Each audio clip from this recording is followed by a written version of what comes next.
Hello, everybody, and welcome to Complete Wreck. My name is Jaymie White, and I am here with our sports columnist, Lori Bennett. And today's going to be a bit of a special edition because we are going to be talking about the Oscars coming up on March 27th.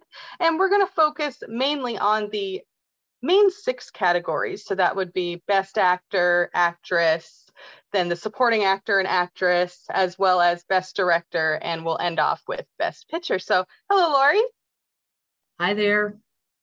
And also, before we move on, I'll mention that there will be a giveaway. And at the end of this little podcast here, I'll tell you about the giveaway, what you can get, and how you can be entered in for our little prize package that we'll tell you about at the end. So first off, I guess, did you want to start with the Best Actor, Lori? Sounds good to me. Okay, so I know, Lori, you watched a lot of movies. Tell me about some of the ones that you watched. So I watch a lot of movies this time of year. It's how we get through winter. That and hockey, of course. But of all the movies, there are 3 that I would recommend that everyone sees. There's 10, of course, in the category. The 3 that I loved of the 10 is Belfast, a movie set in Ireland during the heat of the orange versus the green conflict. It's funny, it's charming, it's a good story, some good acting, and that one's totally worth the watch. I also love the movie CODA, CODA. It's an acronym for Child of Deaf Adults, story of a young woman who's the only hearing person in her family. Brilliant movie. And the third movie is where I find my best actor, where I think the best actor is coming from, and that is King Richard. It's a sports movie. So, I love that one. But it's not just a sports movie. It's a story about determination and parenting and oppression. It's a story of Venus and Serena Williams and their rise to fame as tennis stars and the impact that their father had, called King Richard. And my pick for best actor in the best actor category is Will Smith in the role of Richard Williams. Yeah, I can't blame you there. Every now and then, Will Smith, he gets a really, really good movie in there. It's like, I find him very entertaining anyways. I really do. I love his movies, but every now and then he gets one where it's like Pursuit of Happiness, for example. And you're like, okay, he knows what he's doing. He nailed it. And so I can definitely see where you come off with King Richard being your pick for best actor. For me, there was one movie that I had to watch. I absolutely had to watch. And that's because I'm a huge Benedict Cumberbatch fan, and The Power of the Dog. I wasn't sure at the beginning what I was going to think about it. And I got very confused throughout the whole movie at first, because I was like, he was so awful. He was so awful. But then there were these glimmers of good in him when he was interacting with the son. And I'm just like, I was having a very hard time putting the 2 together, but at the end of it, loved it. Yeah, I have to say, weird ass movie, but I found myself truly entertained the whole time. At no point was I bored during that movie. At the end, you're kind of like, what just happened? I found it entertaining the whole time. Oh, I absolutely loved it. So he would definitely be my pick for best actor. And I might be a little bit biased because I love him in everything. But honestly, he's definitely my pick for best actor. Although I got to give it to Javier Bardem, who was in Meet the Ricardos. My second place. Yeah. Or not Meet the Ricardos, Being the Ricardos. And that was the one that I watched. One of the ones I watched most recently. I had to because I love Lucy. And he did amazing. He was brilliant. Yeah. He would be my second place for sure. Yep. I think the top 3 would definitely be Will Smith, Benedict Cumberbatch, and Javier Bardem for me. Definitely. For sure. I was surprised. I was honestly very surprised. I wasn't putting a whole lot into the movie. It was like, it might be entertaining, but I found myself really enjoying it. Yeah, I loved it. I must say, I love that movie as well. Yeah, that one was really good. And so, yeah, those were 2. Those are probably the actors that I would go with over anybody else, because there was a couple I never got the chance to watch. Like, I never got to watch Tick, Tick, Boom or anything like that. So Tick Tick Boom was a good movie, but the movie wasn't as good as the performance by, his name escapes me now, Spider-Man. Garfield. Garfield. He was excellent in it. That was a great acting performance. The movie, I think the movie itself was okay, but the performance was brilliant. Who'd you like in the Best Actress category? Best Actress. Oh, let's see. When it comes to Best Actress, normally that's not the one that I am as focused on. I usually focus on the Best Actor category more often than Best Actress. I'm not sure why, but I really think that, who would I pick? Nicole Kidman. She was great. Nicole Kidman as Lucy. I think that that's the one that just keeps popping into my head, would be Nicole Kidman, just mainly because I found that she really captured the essence of Lucy, of Lucille Ball. And when she first was speaking in the movie, for example, I thought that they were just dubbing over Lucille Ball for a second. She nailed the performance. The more I think about it, the more I realize how much I like that movie. It was a great story, really clever idea, clever directing, frankly. But my pick for Best Actress is, I grew up in the Bible Belt in Newfoundland, out in the central Newfoundland area where during the televangelism era, and so I know remember. what you're saying.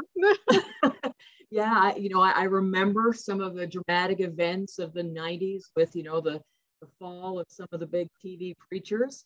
And my pick for Best Actress was Jessica Chastain in the role of Tammy Faye Baker, The Eyes of Tammy Faye. She was fantastic in that.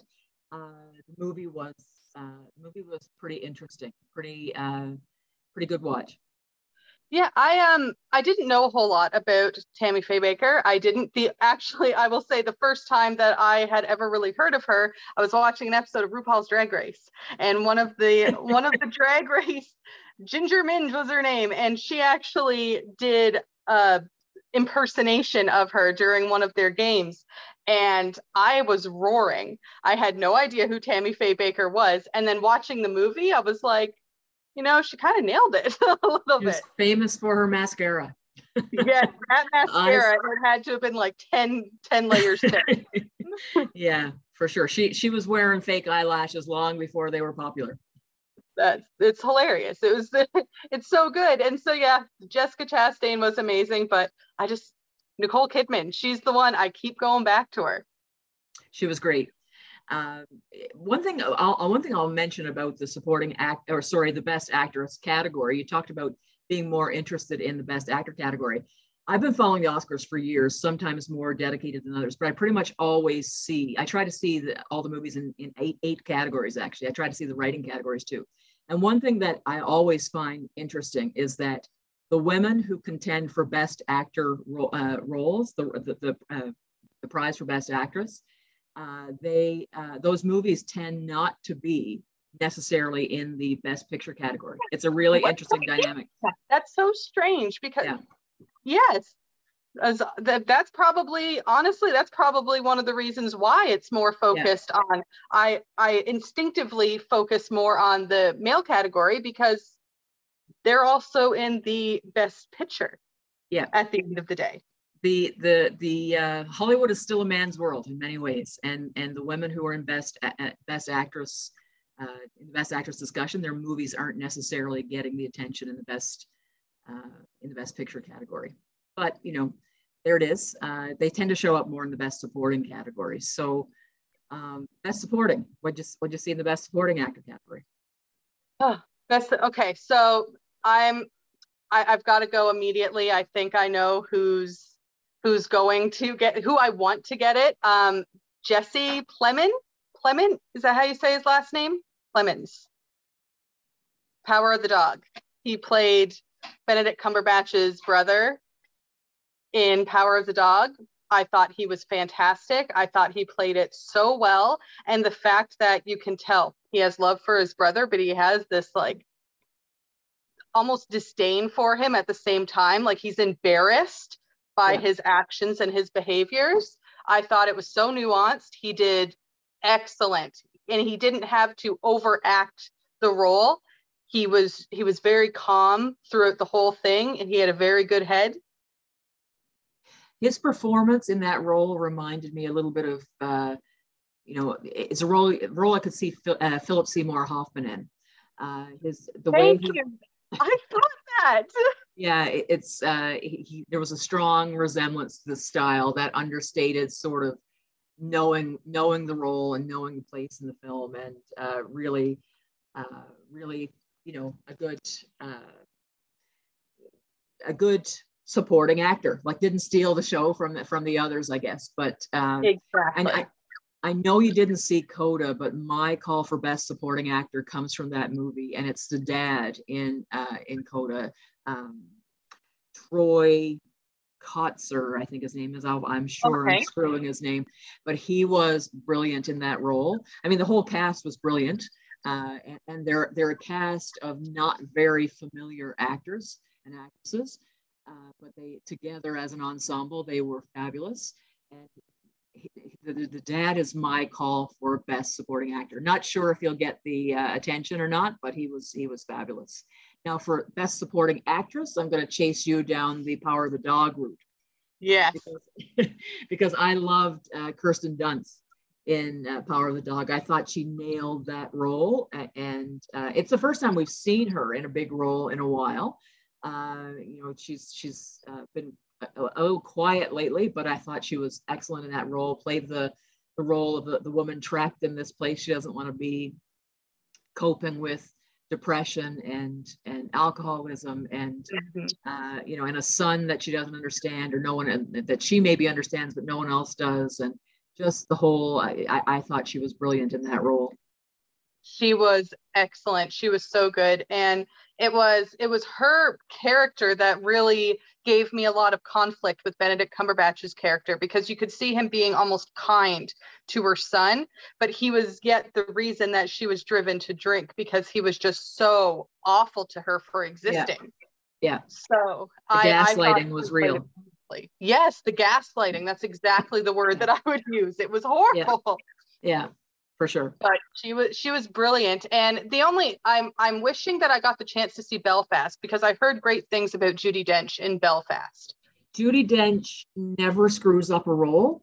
And she was she was a long way away from her performance as, is it Q? Is it Q she is in the James Bond movies? Is it M? M.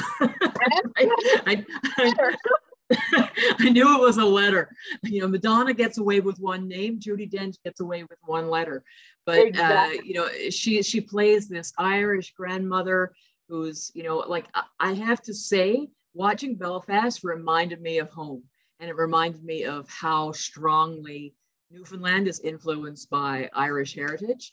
And we've met the woman that Judi Dench plays in that movie. We've met so many times, and so the suspicion I have, I don't know if you've seen West Side Story, but there's a suspicion that someone from that role, Ariana DeBose or something. Yeah, she wasn't familiar to me before the movie. She was good, but I didn't. For me, with West Side Story, it was an okay movie, but there wasn't one thing anywhere that stood out for me in it. For me, the prize has to go to Kirsten Dunst or to our friend in Belfast.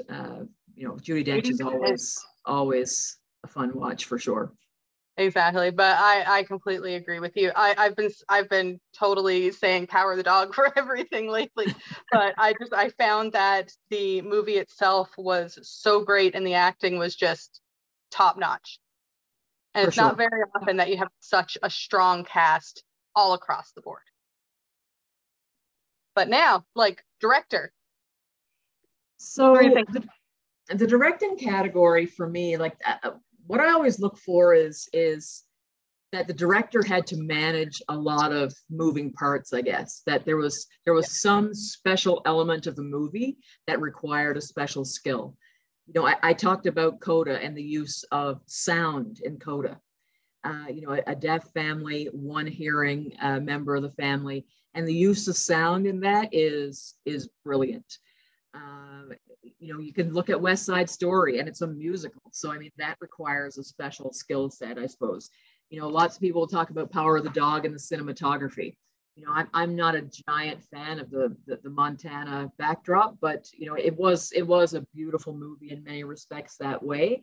The one that might, my call or my preferred directorship would probably go to Coda, but the other one that's interesting is one called Drive My Car. Okay. It's a Japanese film. It's 3 hours long. The whole thing's in Japanese. You need a certain attention span to watch it for sure.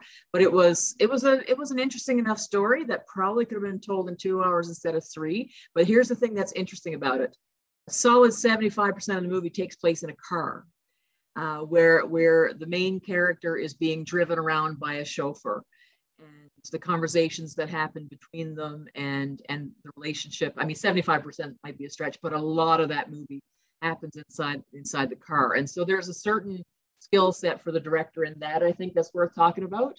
But for me, Coda was the one that sent it over the top. Power of the Dog, though, might get some attention. Yeah, I'm thinking that Power of the Dog definitely is a strong contender, but I want to talk a minute about one that's a bit of an underdog, Licorice Pizza. I loved it. So I have to say, Licorice Pizza made me laugh out loud multiple times. It was an enjoyable movie. Like there were, I mean, when it was all said and done, do you have any idea what it was about? No idea.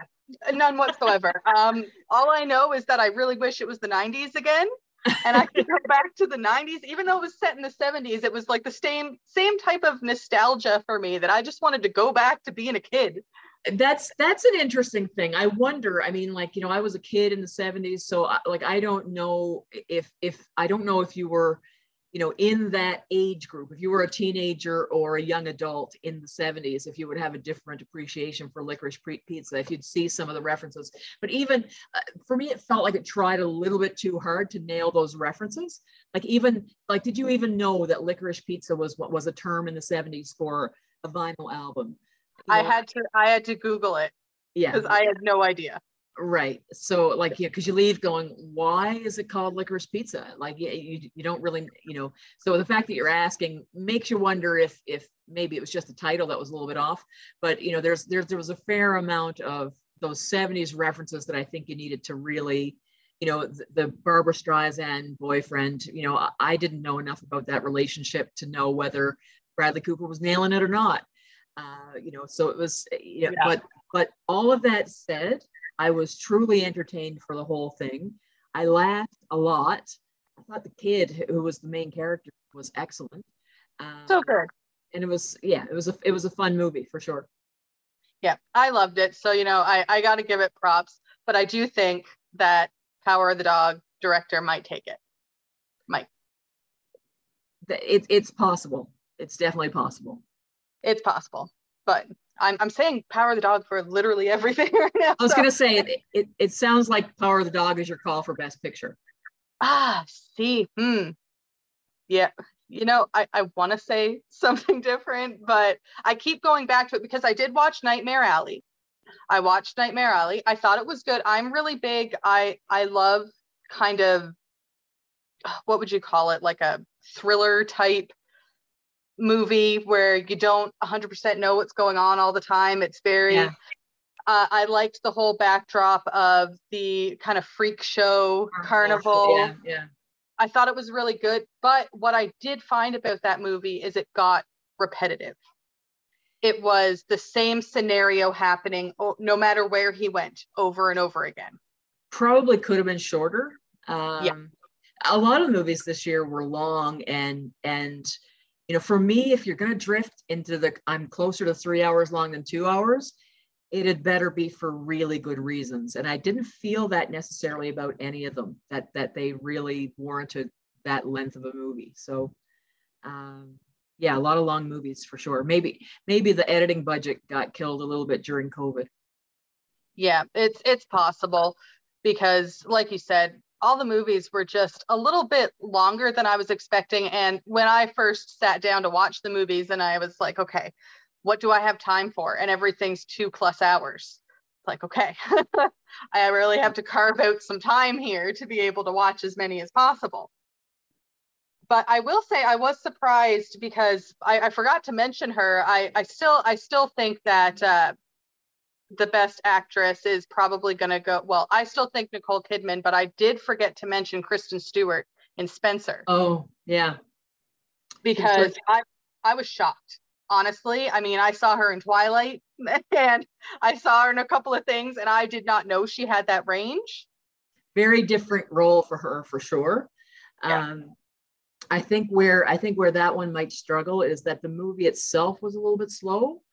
Yes. Sure. But I mean, I think that was deliberate in some ways. I think it was meant to make you feel like how long life was for Diana inside that trap, you know, and how long it you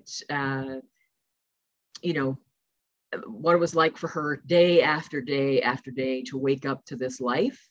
And the length of the movie and the tedium of the movie just, I think, made you, and the desperation, you could really feel her desperation. Yeah, Kristen Stewart was really good. She was really good in that. So I was surprised not to see it in Best Picture, but where you're talking about like how slow it is and how hard it was to catch, maybe that's why. Yeah, and I mean, there was a few, you know, I think just there was nothing aside from Stewart's performance. There was nothing that really stood out about the movie aside from the fact that the royals are always interesting for people. So, yeah. She was really good, but yeah, I think if you remove her, it's not a movie that anybody would necessarily think Best Picture. Right. She made the movie. Now, what would your pick be? Because I know you were talking about Coda. I know you were talking about Belfast. What are you thinking? So my favorite movie was Coda, and it wasn't really close.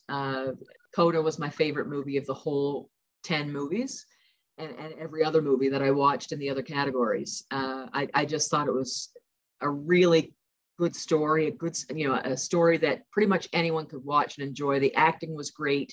The use of sound, the music in it was fun. It was a great movie. I'm not sure that it's going to win. It's my favorite, but I'm not sure it's going to win Best Picture.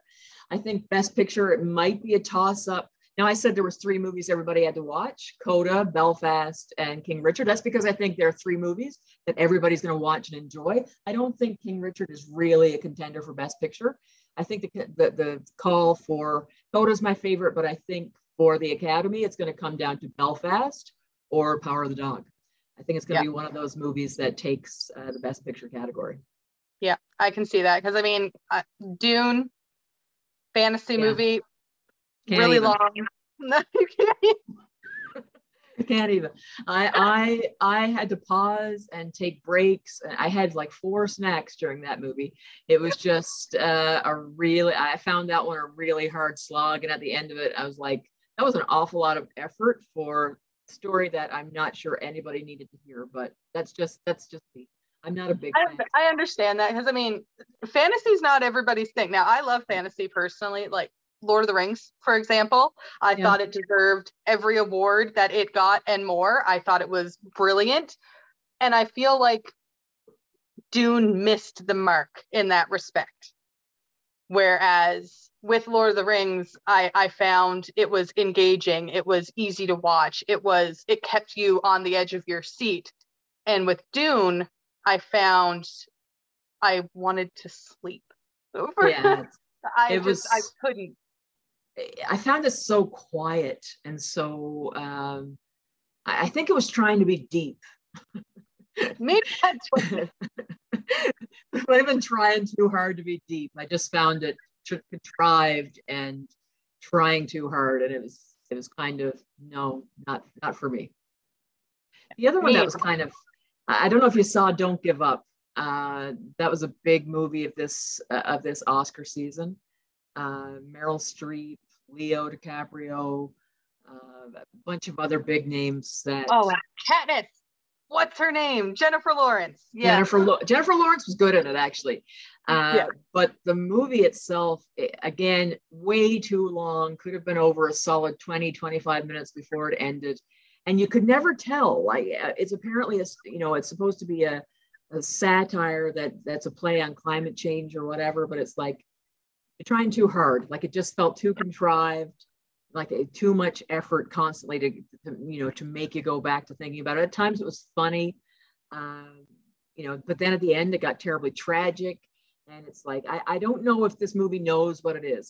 Does it want to be funny? Does it want to be a drama? Does it want to be a serious sort of make you think kind of movie? Does it want to be all of that? I didn't love the movie at all. And now that said, I laughed out loud a couple of times. I watched the whole thing, but overall, I thought it tried too hard.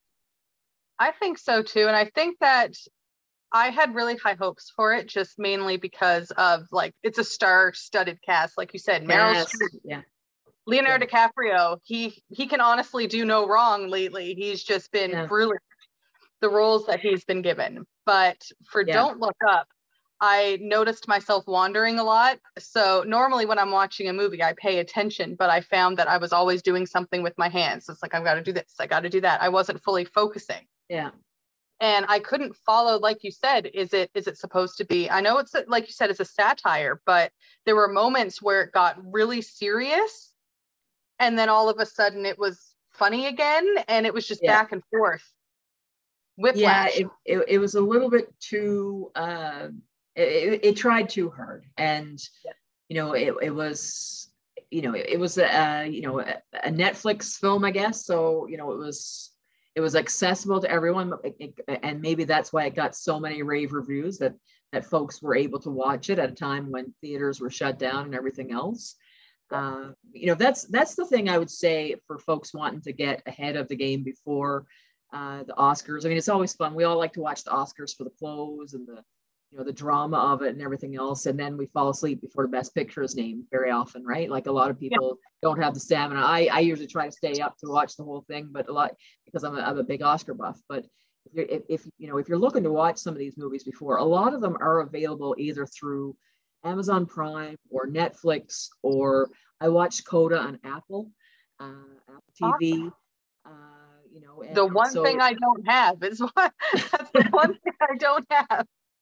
The beauty about Apple, though, or through, like, you could buy it through iTunes, right? If you have an Apple device, you could just buy one movie. So there's if you have Rogers TV, some of these are available on Rogers On Demand for a small price. Certainly, every single one of them, even if you bought all of them, they're still cheaper than going to a movie. So it's the thing we've learned from COVID, right?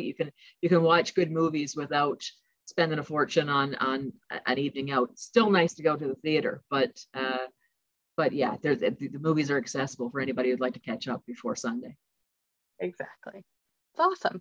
And I think, do a little recap. So we think best actor, I'm saying Benedict Cumberbatch. Will Smith. Okay. Best actress, I'm saying Nicole Kidman. Jessica Chastain. Gosh, she's hilarious. Supporting actor, Troy Kotsur.